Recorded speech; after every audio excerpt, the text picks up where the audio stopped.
America ਨੇ ਚੀਨ ਵਿੱਚ ਮਨੁੱਖੀ ਅਧਿਕਾਰਾਂ ਦੇ ਘਾਣ ਦੇ ਮੱਦੇਨਜ਼ਰ ਬੀਜਿੰਗ ਵਿੱਚ ਹੋਣ ਵਾਲੀਆਂ ਸਰਦਰੁੱਤ ਓਲੰਪਿਕ ਖੇਡਾਂ ਦਾ ਡਿਪਲੋਮੇਟ ਬਾਈਕਾਟ ਕਰਨ ਦਾ ਫੈਸਲਾ ਕੀਤਾ ਹੈ। ਵਾਈਟ ਹਾਊਸ ਦੇ ਪ੍ਰੈਸ ਸਕੱਤਰ ਜੈਨ ਸਾਕੀ ਨੇ ਕਿਹਾ ਕਿ ਚੀਨ ਦੇ ਸ਼ਿਨਜ਼ਿਆਂਗ ਵਿੱਚ ਮਨੁੱਖੀ ਅਧਿਕਾਰਾਂ ਦੇ ਘਾਣ ਤੇ ਅਤਿਆਚਾਰਾਂ ਨੂੰ ਦੇਖਦੇ ਹੋਏ ਅਮਰੀਕੀ ਡਿਪਲੋਮੇਟ ਜਾਂ ਅਧਿਕਾਰਿਤ ਨੁਮਾਇੰਦੇ ਇਹਨਾਂ ਖੇਡਾਂ ਨੂੰ ਆਮ ਘਟਨਾਕ੍ਰਮ ਵਾਂਗ ਹੀ ਲੈਣਗੇ। ਉਹਨਾਂ ਕਿਹਾ ਕਿ ਮਨੁੱਖੀ ਅਧਿਕਾਰਾਂ ਨੂੰ ਉਤਸ਼ਾਹਿਤ ਕਰਨ ਲਈ ਸਾਡੀ ਬੁਨਿਆਦੀ ਵਚਨਬੱਧਤਾ ਹੈ। ਅਸੀਂ ਚੀਨ ਤੇ ਉਸ ਦੇ ਬਾਹਰ ਮਨੁੱਖੀ ਅਧਿਕਾਰਾਂ ਨੂੰ ਅੱਗੇ ਵਧਾਉਣ ਲਈ ਕਾਰਵਾਈ ਕਰਨੀ ਜਾਰੀ ਰੱਖਾਂਗੇ। The Biden administration will not send any diplomatic or official representation to the Beijing 2022 Winter Olympics and Paralympic Games, given the PRC's ongoing genocide and crimes against humanity in Xinjiang and other human rights abuses. The athletes on Team USA have our full support. We will be behind them 100% as we cheer them on from home. We will not be contributing to the fanfare of the Games. U.S. diplomatic or official representation would treat these games as business as usual in the face of the PRC's egregious human rights abuses and atrocities in Xinjiang, and we simply can't do that.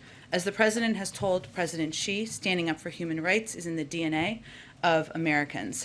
We have a fundamental commitment to promoting human rights, and we feel strongly in our position, and we will continue to take actions to advance human rights in China and beyond. Well, I don't have anything to read out in terms of their intentions or what they would convey from officials from the PRC.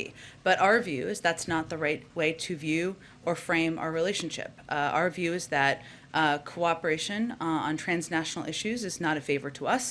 It is not a transaction. The PRC should be taking action on issues where the global community, to meet the needs of the global community. And that's what they should do in order to be a part of leadership in the global community. So I don't have anything to read out on their front. They can certainly speak for themselves. Well, let me first say, everybody can call it whatever they want to call it. I would just remind you that often when you use diplomatic boycott, that phrase, that brings people back to 1980, and we are not. The athletes will be participating. We will be rooting for the athletes from home.